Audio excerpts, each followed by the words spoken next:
Shanmuthi, hello Shanmuthi, உன்னை host பண்ணி விட்டுருக்கேன். சண்முதி கேக்குதா? ஹலோ அஞ்சலி கேக்குதா?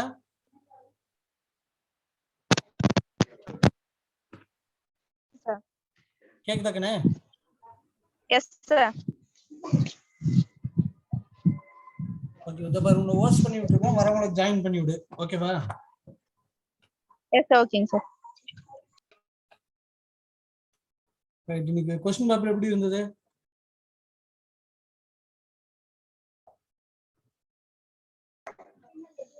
சார் ஈஸியா தாங்க சார் இருந்தது. ரிப்போர்ட் ரைட்டிங் மட்டும் தாங்க சார். அந்த ரிப்போர்ட் ரைட்டிங் இது அதுல வே டு சக்சஸ்ல ஆன்சர் இருக்கு பாருங்கன்னு சொன்னேன்ல. எஸ் சார், அது படிச்சுதாங்க சார் பண்ணோங்க சார்.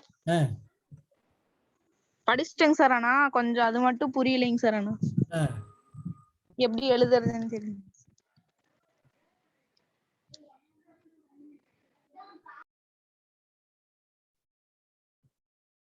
சண்மதி சார், உனதுல இருந்து எஸ் சார். சார் வந்து கோ ஹோஸ்ட் பண்ணு. நான் கோ ஹோஸ்ட் யாருங்க சார்? ஒரு நிமிஷம்.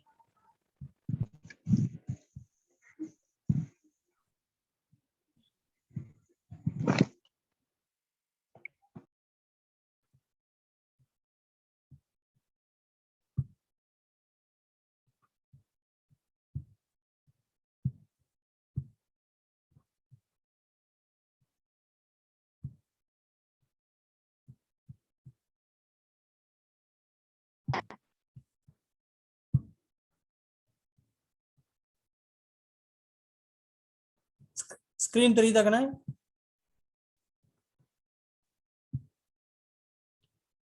ஸ்கிரீன் தெரியுதா? Yes sir. சரி, ஆக்டிவ் வைஸ் பேசிவ் வைஸ்ல டவுட் இருந்ததா? இல்லைங்க சார்.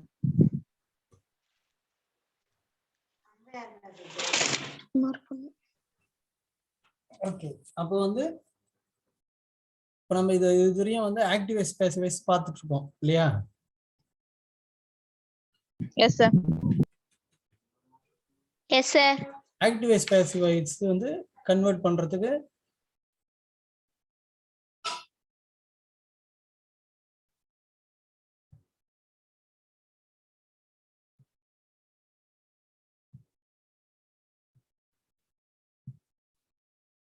பார்த்துக்கணும். ரைட்டா? இப்போ அதுக்கு அடுத்தது வந்து பார்த்தோம்னா நம்மளுக்கு சென்டென்ஸ் அப்படின்னா தெரியும். சென்டென்ஸ் மொத்தம் எத்தனை வகை? 4 வகையான சென்டென்ஸ். ஃபர்ஸ்ட் வந்து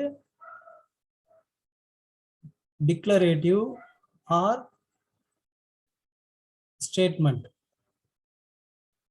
ஓகே ஓகேண்ணே. இந்த டிக்ளரேட்டிவ் ஆர் ஸ்டேட்மெண்ட்லேயே வந்து பார்த்தீங்கன்னா 2 வகை. ஒன்று பாசிட்டிவ், இன்னொன்று நெகட்டிவ். ரைட். அடுத்தது வந்து பார்த்தீங்கன்னா இம்பரேட்டிவ் சென்டென்ஸ். இது கட்டளை வாக்கியம். அதுக்கு அடுத்தது பார்த்தோம்னா இன்ட்ராகேட்டிவ் சென்டென்ஸ்.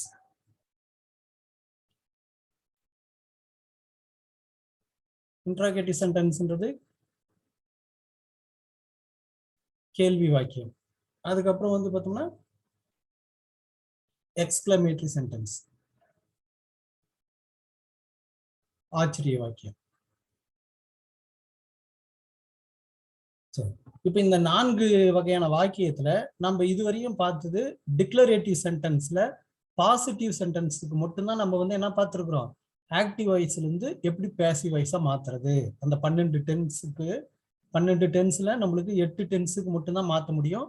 அந்த 8 டென்ஸ்ல வந்து டிக்ளரேட்டிவ் சென்டென்ஸ் மட்டும்தான் நம்ம பார்த்துருக்கோம். இன்னும் இம்பரேட்டிவ் சென்டென்ஸ், இன்ட்ராகேட்டிவ் சென்டென்ஸ் பார்க்கல நம்ம. ரைட்டா? அதனால வந்து இப்போ அதை பார்ப்போம். அடுத்து வந்து பார்த்தோம்னா நம்ம வந்து imperative sentence.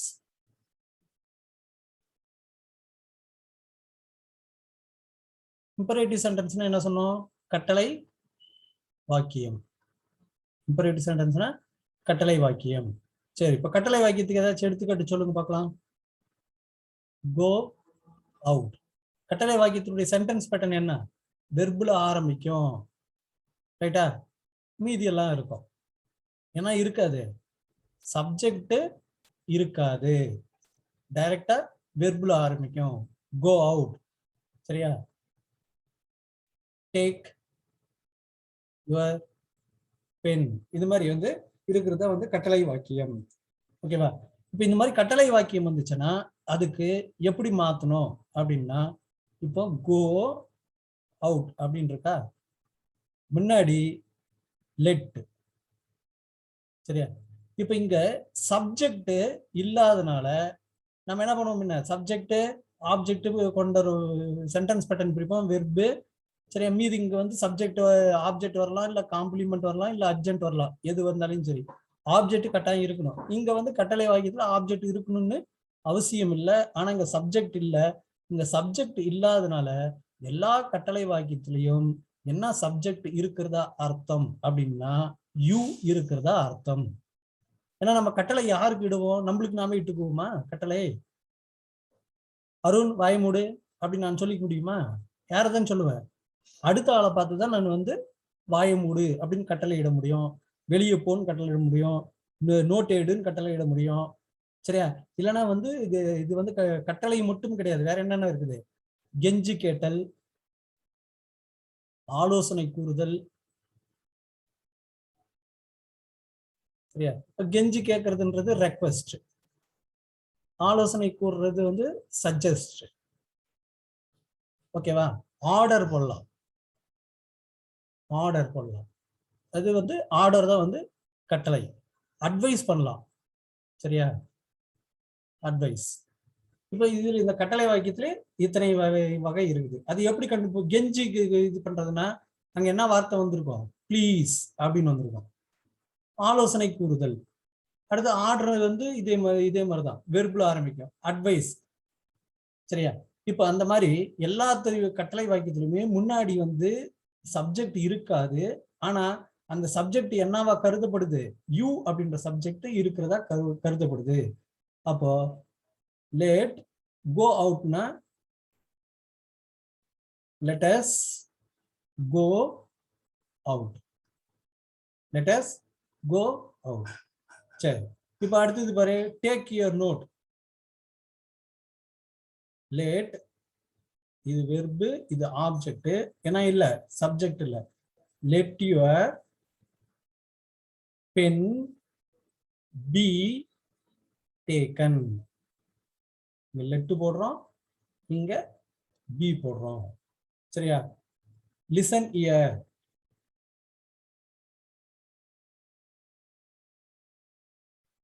Let us listen. ஏன்? இது வெர்பு, இயர்ன்றது என்னத்தை குறிக்குது? இடத்தை குறிக்குது. அதனால இது வந்து அர்ஜென்ட். அதனால இங்க வந்து அர்ஜென்ட்டுக்கு நம்மளுக்கு வேலையே இல்லை. அதனால லெட்டஸ் அப்படின்னு மட்டும் போடுறோம், லிசன். ஓகேவா? இப்ப நம்ம புக்ல வந்து சில கட்டளை வாக்கியங்களை கொடுத்துருக்குறாங்க. இப்ப அதே வந்து ஒரு கட்டளை வாக்கியம் ப்ளீஸ் அப்படின்னு வருது, அதாவது ரெக்வெஸ்ட். ரெக்வெஸ்ட் வந்துச்சுன்னா நீ ஆரம்பிக்கும் போது யூ ஆர் ரெக்வெஸ்டட் டு. அதே வந்து ஆலோசனை கூறுற, சஜஷன் கூறுற, யூ ஆர் சஜஸ்டட் டு அப்படின்னு ஆரம்பிக்கணும். சரியா? ஆர்டர் போடுற, யூ ஆர் ஆர்டர்டு டு. ஒரு இன்ஸ்ட்ரக்ஷன் கொடுக்குற, யூ ஆர் இன்ஸ்ட்ரக்டட் டு. ரைட்டா? சரி, இப்ப பார்க்கலாம். Give your pen. Give your pen. உன்னுடைய பேனாவை கொடு. இப்ப உன்னுடைய பேனாவை கொடு அப்படின்றது என்னது? ஒரு கட்டளை. அப்போ சப்ஜெக்ட், இது இது வெர்பு, ஆப்ஜெக்ட் என்ன கிடையாது? சப்ஜெக்ட் கிடையாது. அங்க சப்ஜெக்ட் என்னவா இருக்கிறது அர்த்தம்? யூ. அப்ப என்ன பண்றோம்? லேட். ஓகேவா? your pen முன்னாடி வந்துருது. let your pen be மட்டும் கூட சேர்த்துறோம். let object be v3 given. ஓகேவா? ரைட். இப்போ இதுவே வந்து பாரு, please give your pen. Please give your pen. தயவு செஞ்சு உன் பேனா கொடுக்குறியா? give your penன்றது கட்டளை, பேனா கொடு. please give your pen. டேய் பேனாவை கொஞ்சம் கொடுறா. ஓகேவா? அப்போ இங்க இந்த ப்ளீஸ் வர்றத, இந்த ப்ளீஸ்ன்ற வார்த்தையை வச்சு இதுக்கு மாதிரி இது வார்த்தைகளுக்கு பேர் தான் கீவேர்டு. சரி, கீவேர்டுனா என்ன? எந்தெந்த வார்த்தை வந்தா அது என்ன வகையான வாக்கியம் அப்படின்னு கண்டுபிடிக்கலாம். ஏற்கனவே உங்களுக்கு ஒரு நாள் வீட்டு பாடம் கொடுத்துருந்தேன். டென்ஸுக்கு என்னென்ன கீவேர்டு. நவ்வுன்னு வந்துச்சுன்னா அது எதை குறிக்கும்? Present tense. எஸ்டர்டேன்னு வந்துச்சுன்னா பாஸ்ட் டென்ஸ். எஸ்டர்டேன்னு வந்துச்சுன்னா past tense. Tomorrow future tense. இது மாதிரி ஒவ்வொரு டென்ஸுக்கும் கீவேர்டு இருக்கு. அந்த கீவேர்டு கண்டுபிடிங்கன்னு சொன்னேன். அஞ்சலி மட்டும்தான் இந்த ஹோம்ஒர்க்கை செஞ்சா, மற்றவங்க யாருமே செய்யல. ரைட். இது வந்து இது மாதிரி கீவேர்டு வந்து தெரிஞ்சுக்கோங்க. ரைட். இந்த ப்ளீஸ்ன்ற கீவேர்டு பார்த்து இது என்ன வகையான வாக்கியம் தெரிஞ்சுக்கிறோம்? கட்டளை வாக்கியத்திலேயே ரெக்வெஸ்ட் அப்படின்ற வாக்கிய வகையை சார்ந்தது. அப்போ உடனே இங்க என்ன பண்ணணும்? ரெக்வெஸ்ட்டுக்கு என்ன போடணும்? You are requested to. அப்போ answer you are requested to. சரியா? இந்த ப்ளீஸுக்கு பதில் அந்த யூ ஆர் ரெக்வெஸ்டட் டுன்னு வந்தது. மீதி என்ன இருக்குது? அப்படியே எடுத்துட்டு டு கிவ் யுவர் பென். புரிஞ்சுதா கண்ணே? அடுத்தது இப்போ சஜஷன் கொடுக்குற. கிவ் யுவர்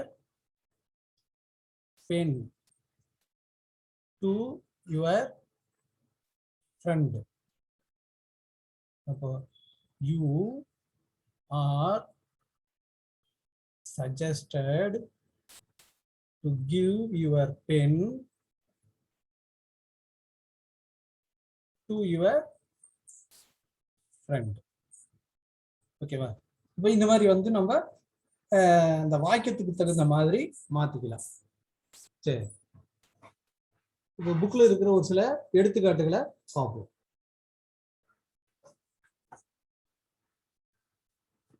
பக்கம் எண் 18, பக்கம் எண் 16.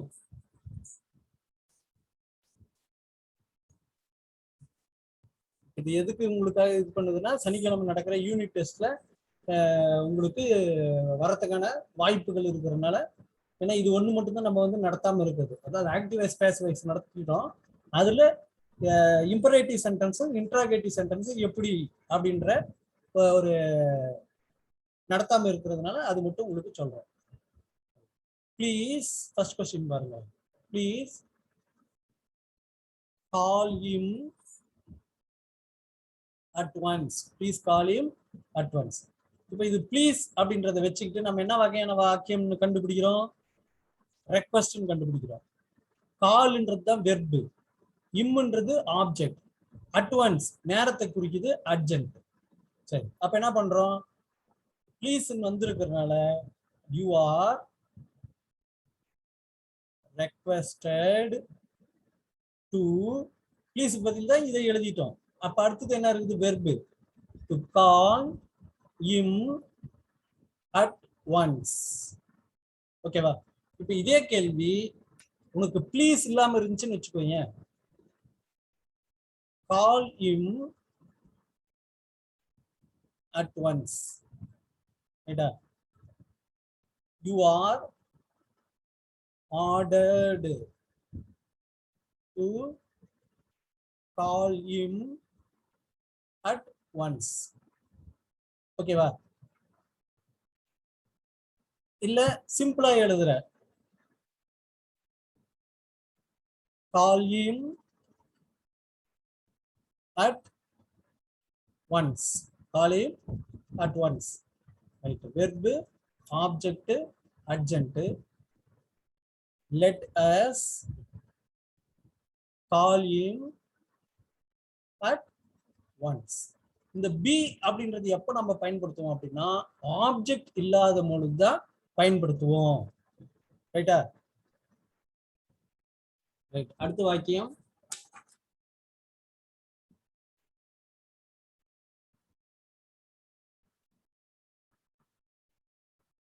ப்ளீஸ்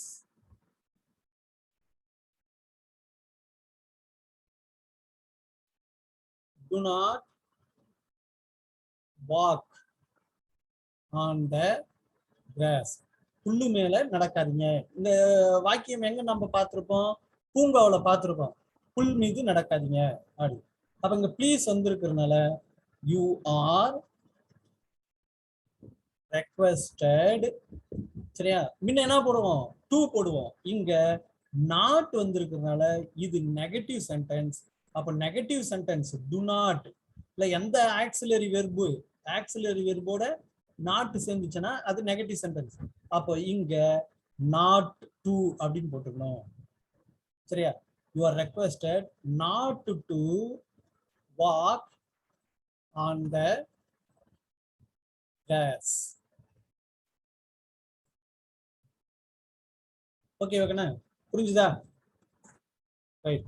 அடுத்தது பாருங்க கேள்வி வாக்கியம். அடுத்தது வந்து கேள்வி வாக்கியம். கேள்வி வாக்கியம் என்னது? Interrogative sentence. இன்ட்ராகேட்டிவ் சென்டென்ஸ் எத்தனை வகைப்படும்? 2 வகைப்படும். இன்ட்ராகேட்டிவ் சென்டென்ஸ் 2 வகைப்படும். என்னென்ன? எஸ் ஆர் நோ, இன்னொன்னு WH. எஸ் ஆர் நோ அப்படின்னா என்ன? ஆக்சிலரி வெர்ப்ல தொடங்கி கேள்விக்குறியில முடிகிறது எஸ் ஆர் நோ டைப். சரியா? WH வாக்கியம்னா என்ன? WH வார்த்தையில தொடங்கி கேள்விக்குறியில முடிகிறது. நான் ஏற்கனவே உங்களுக்கு நடத்தி இருக்கிறேன். அதாவது ஒரு சாதாரண வாக்கியத்தை எப்படி வந்து நெகட்டிவா மாத்துறது, ஒரு சாதாரண வாக்கியத்தை எப்படி கேள்வி வாக்கியமா மாத்துறது, ஒரு நெகட்டிவ் வாக்கியத்தை எப்படி கேள்வி வாக்கியமா மாத்துறது நடத்தி இருக்கிறேன். சரியா? ஐ ஈட் இது சாதாரண வாக்கியம். இது நெகட்டிவ் வாக்கியமா மாத்தணும் என்ன பண்ணும்? ஐ இந்த ஈட்டை வந்து டூ பிளஸ் ஈட் அப்படின்னு பிரிக்கிறோம். சரியா? அப்போ நம்ம என்ன பார்த்திருக்கிறோம்? ஆக்சிலரி வெர்போட நாட்டை சேர்த்திட்டா அந்த வாக்கியம் பாசிட்டிவ் வாக்கியம் என்ன வாக்கியமா மாறிடும்? நெகட்டிவா மாறிடும். அப்போ ஐ டூ பக்கத்துல not, I do not eat. I do not eat. அவங்களுக்கு ஹெட்ஃபோன் இல்லை, அதனால வந்து கேட்காது, சத்தமா பேசுறேன். அடுத்தது நெகட்டிவா இது கேள்வி வாக்கியமா எப்படி மாத்தணும்? ஒரு வாக்கியத்துல இருக்கிற ஆக்சிலரி வெர்பை முன்னாடி கொண்டு வந்துடுறோம். டூ. கேள்வி எப்பயுமே யாரை கேட்போம்? செகண்ட் பர்சனை கேட்போம். Do you eat. ரைட்டா? இதே வந்து நெகட்டிவ் வாக்கியம்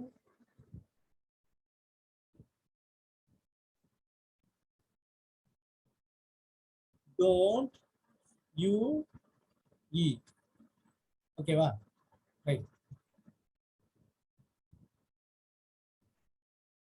அப்போ கேள்வி வாக்கியம் அப்படின்னாவே கேள்வி வாக்கியத்துக்கு கட்டாயம் என்ன வரும்? Auxiliary verb plus subject. சரியா? அடுத்தது மெயின் வெர்பு. இதை சுருக்கமா பார்த்தோம்னா நீங்க ஞாபகம் வச்சுக்கிறதுக்கு ASM. என்னது? ASM. இதை எப்படி ஞாபகம் வச்சுக்கலாம்? அருண் சார் எங்க English master. Arun sir master. Arun auxiliary verb, sir subject, master main verb. ஓகேவா? பின்னாடி கேள்விக்குறி போட்டா அது கேள்வி வாக்கியம் ஆயிரும். அதே WH கேள்வி வாக்கியம். சரியா? அப்படின்னா WH ASM. அப்போ WH வார்த்தை plus auxiliary verb plus subject plus main verb. ஓகேவா? ஒரு எடுத்துக்காட்டு பார்க்கலாமா? To you like tea. To auxiliary verb, you subject, like main verb. அதுக்கு அடுத்தது வந்து வேற எதுனாலையும் வரலாம். அதை பத்தி நம்மளுக்கு கவலை இல்லை. ஓகேவா? இப்போ ஒரு வார்த்தை சொல்றேன். Today I write test. இப்போ இந்த வாக்கியத்தை எப்படி கேள்வி வாக்கியமா மாத்துறது? டுடே அப்படியே தான் வரும். சரியா? ஐ இருக்குது. ரைட்டை பிரிச்சோம்னா டூ பிளஸ் ரைட் டெஸ்ட். அப்ப இப்ப கேள்வி வாக்கியமா மாத்தணும் என்ன பண்ணும்? ஆக்சிலரி வெர்பு முன்னாடி வரணும். டூ. அடுத்தது என்ன வரணும்? Subject I. அடுத்தது என்ன வரணும்? Main verb right. சரியா? அடுத்தது subject. Do I write test today? Okay வாங்கண்ணே. இப்போ அடுத்து வந்து WH வாக்கியம். WH வாக்கியம் உங்களுக்கு என்னென்ன WH வார்த்தைகள்? when, where, which, how. ஓகேவா? இந்த மாதிரி வார்த்தைகள் இதெல்லாம் வந்து பக்கத்துல ஆக்சிலரி வெர்பு, பக்கத்துல சப்ஜெக்ட், பக்கத்துல மெயின் வெர்பு வந்துட்டு மீதி ஆப்ஜெக்டா இருக்கலாம், காம்ப்ளிமெண்டா இருக்கலாம், அட்ஜென்டா இருக்கலாம், எது இருந்தாலும் சரி அது இன்ட்ராகேட்டிவ் WH இன்ட்ராகேட்டிவ் சென்டென்ஸ். இப்போ எப்படி வந்து ஒரு இன்ட்ராகேட்டிவ் சென்டென்ஸை நாம கட்டளை வாக்கியமா மாத்துறது அப்படின்றத பார்க்கலாம். First did. கேக்குது தானே? ஹலோ, யாராவது ஒருத்தர் சொல்லுப்பா, கேக்குதா? கரெக்டா கேக்குதுங்க சார். கேக்குதுங்க சார். Okay okay.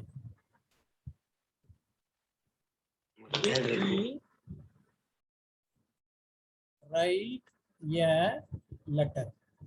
இப்போ இது வந்து கேள்வி வாக்கியம். எப்படி கண்டுபிடிச்சோம்? ஆக்சிலரி வெர்ப்ல ஆரம்பிக்குது, கேள்விக்குறியில முடியுது. கேள்விக்குறியில முடிஞ்சாவே அது கேள்வி வாக்கியம். கேள்வி வாக்கியத்தை எப்படி பேசிவ் வாய்ஸா மாத்துறது? ரைட்டா?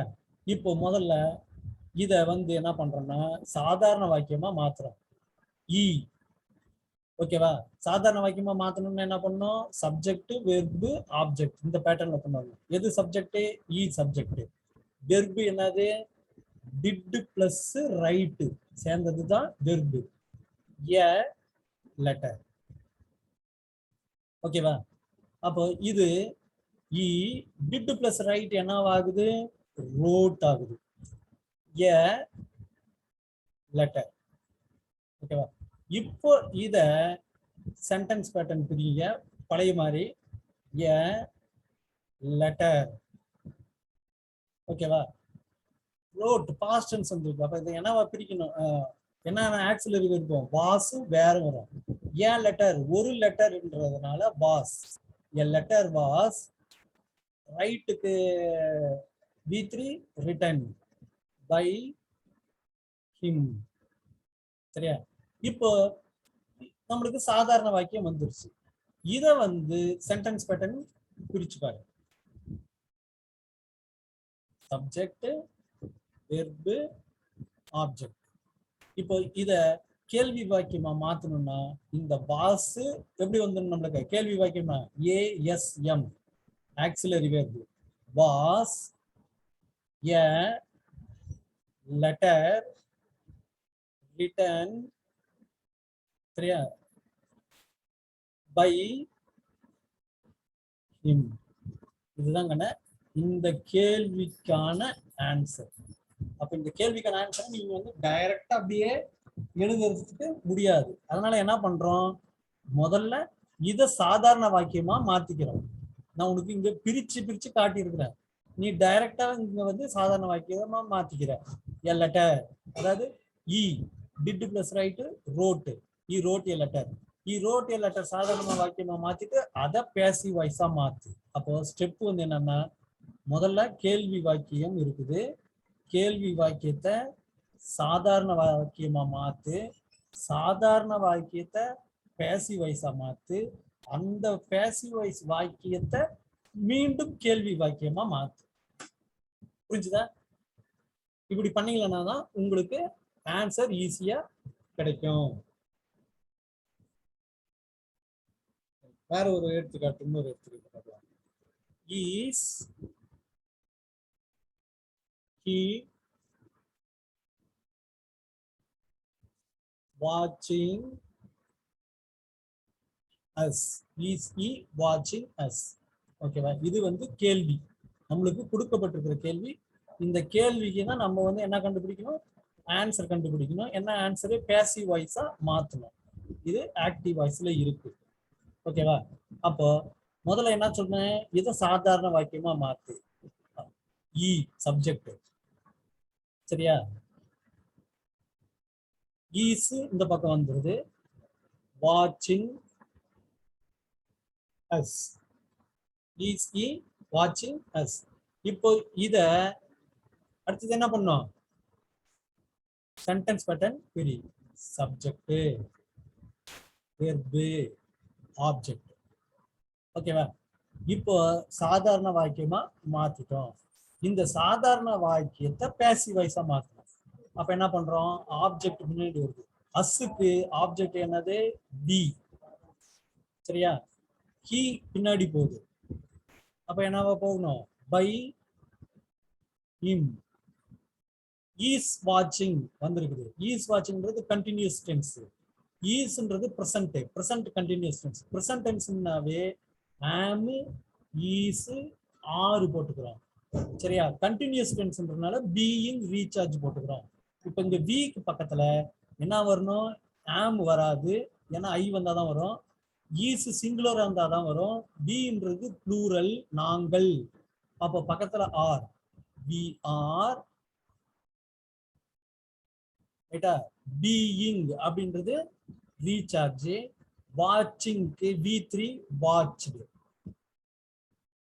ரைட்டா? we are being watched by him. இப்போ இத வந்து என்னவா மாத்திர, கேள்வியா மாத்திர. கேள்வியை மாத்திரத்துக்கு என்னது, ASM, Arun sir master. A auxiliary verb, எது ஆக்சிலரி வெர்பு, ஆர். அடுத்தது சப்ஜெக்ட் என்னது, பி சப்ஜெக்ட், சரியா? சப்ஜெக்ட் எல்லாம் சேர்ந்தது வெர்பு, ஆப்ஜெக்ட். அப்போ ஆர், பி, மீதி இருக்கிறது அப்படியே எழுதணும். இது ரெண்டுத்தையும் அப்படி பெருக்கிறோம், அவ்வளவுதான். Are B being watched by me, இதுதான் ஆன்சர். புரியுதா கண்ணே? ரைட்.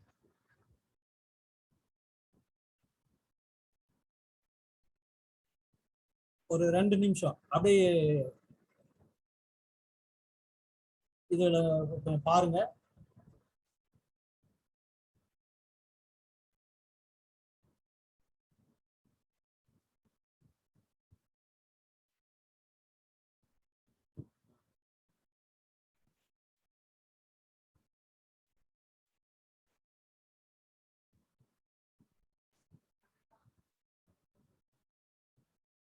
இப்ப அடுத்தது என்ன பார்க்க போறோம் அப்படின்னா, இப்போ எஸ்ஆர் நோ டைப் கேள்வி வாக்கியத்தை எப்படி மாத்துறதுன்னு பார்த்துட்டோம்.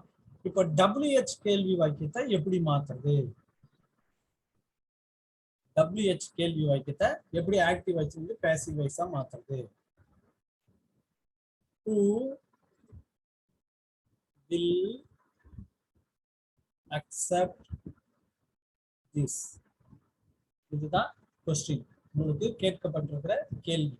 இதை நீ வந்து என்னவா மாத்தணும், பேசிவ் வாய்ஸா மாத்தணும். எப்படி பேசிவ் வாய்ஸா மாத்துறது, who வந்திருக்குது, அப்போ இந்த who வந்துச்சுன்னா by whom அப்படின்னு மாத்தணும், ரைட்டா? இப்ப மீதி இருக்கிறத பாரு, will accept வெர்பு,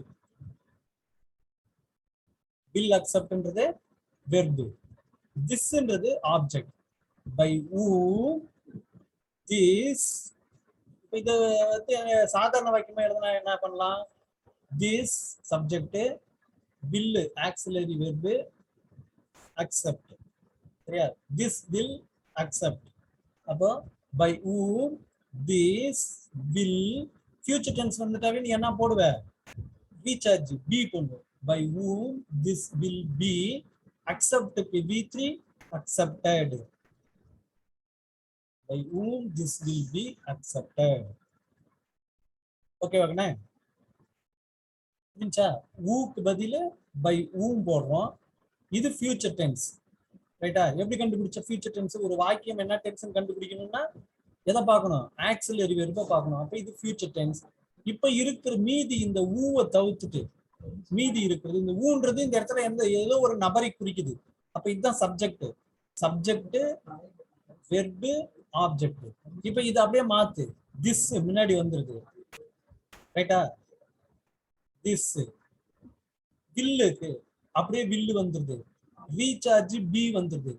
அக்செப்டுக்கு அக்செப்டட்னு வந்துருது. பை இருக்குது. ஊ பின்னாடி போகும் பொழுது என்னவா மாறும்?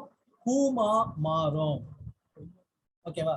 அப்போ இதுல இருந்து எடுத்து இந்த பை ஊமை தான் ஊன்னு வரும்போது இங்க பை ஹூம்னு போடுறோம். மீதி இருக்கிறத அப்படியே எழுதுறோம். This will be accepted. புரிஞ்சா? இன்னொரு வாக்கியம் பார்க்கலாம்.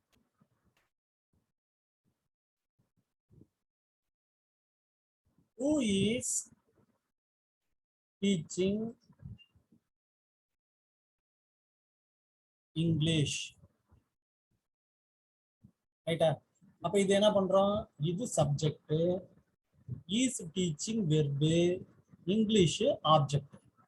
அப்போ இங்கிலீஷ் எங்க வந்துருது? முன்னாடி வந்துருது.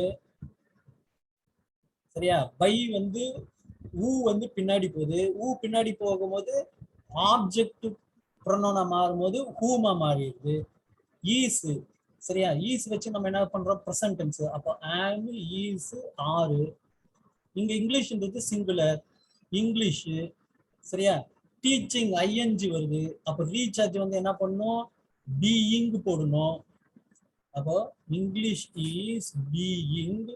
டீச்சிங்க்கு V3 டாட் வந்துச்சா? இப்போ இது சப்ஜெக்ட், இது வெர்பு, இது ஆப்ஜெக்ட். பை ஊமை முன்னாடி கொண்டு போயிரு. மீதி எல்லாம் இருக்கிறத இங்கிருந்து இது வரையும் அப்படியே எழுதுறோம். By whom English is being taught. இப்போ புரியுதா? புரிஞ்சுக்கண்ணே? சார் இப்போ இந்த ஊ வரும்போது பை ஊம் அப்படின்னு பார்த்தோம். அடுத்தது பார்ப்போம்.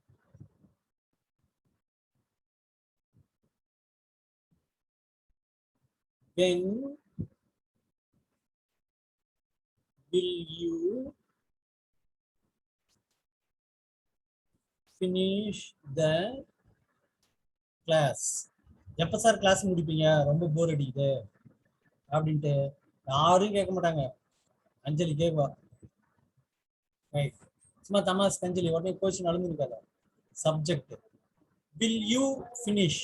சரியா? Will finish. யூ வந்து முன்னாடி வரும். சரியா? The class. ஒரே நிமிஷம்.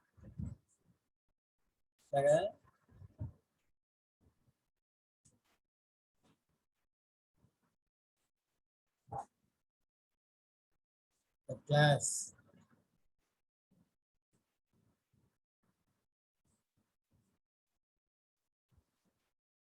வில் வந்திருக்குது. அதனால வில் அப்படியே போட்டுக்கலாம். Will finish. அப்ப இது என்ன டென்ஸ்ல இருக்குது? Simple future tense. ரைட்டா? அப்போ வில் பக்கத்துல ரீசார்ஜ் பி, ஃபினிஷ்க்கு V3 ஃபினிஷ்டு. ஓகேவா? மீதி இருக்கிறது இப்போ வென்னு மட்டும்தான். இப்போ இந்த வென்னு பின்னாடி கொண்டு போக முடியாது. ஏன்னா வென்னுன்றது எதை குறிக்கக்கூடிய வார்த்தை இல்ல, ஆளை குறிக்கக்கூடிய வார்த்தை இல்லை. இது எதை குறிக்கக்கூடிய வார்த்தை? நேரம், எப்பொழுது. அப்ப இது வந்து அர்ஜென்ட். அதனால என்ன பண்றோம் அப்படின்னா இந்த வென்ன அப்படியே இங்கேயே வச்சுக்கிறோம், இறக்கிறோம் அப்படியே டைரக்டா. when the class will be finished by. என்னங்க இந்த யூ தான் நம்மளுக்கு சப்ஜெக்ட். யூ. புரிஞ்சா? இன்னொரு எடுத்துக்காட்டு பார்க்கலாம். How did they do this? How WH வார்த்தை. அவு அப்படியே வந்துடும். அவு தே சப்ஜெக்ட், தே தான் நம்மளுக்கு சப்ஜெக்ட். வெர்பு எது? டிட் பிளஸ் டு, டிட் தான். தே டிட் திஸ், திஸ் முன்னாடி வந்தது. How this did past tense. Past டென்ஸ்னா என்ன வரணும்? வாஸ் வேர் வரணும். திஸ் சிங்குலர், இதுக்கு ப்ளூரல் தோஸ். சரியா? அப்போ ஹவ் திஸ் வாஸ், டூக்கு V3, டூக்கு V3 done. How this was done by, தேவுக்கு தே வந்து பின்னாடி போகுது இல்லையா? தே பின்னாடி போகணும். By them. How this was done by them. புரிஞ்சாங்கண்ணே? எல்லாருக்கும் புரிஞ்சா? ரைட். இப்போ உங்களுக்கு ஹோம்வொர்க் என்னன்னு பாத்தீங்கன்னா,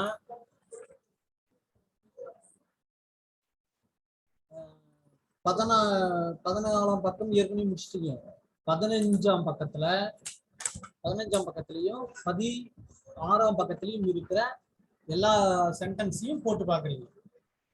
ஓகேவா? போட்டு பார்த்து நாளைக்கு எனக்கு அனுப்பணும். ஏதாச்சும் டவுட் இருந்தா கேட்கலாம். முடிச்சுக்கலாமா? Yes sir. Okay right.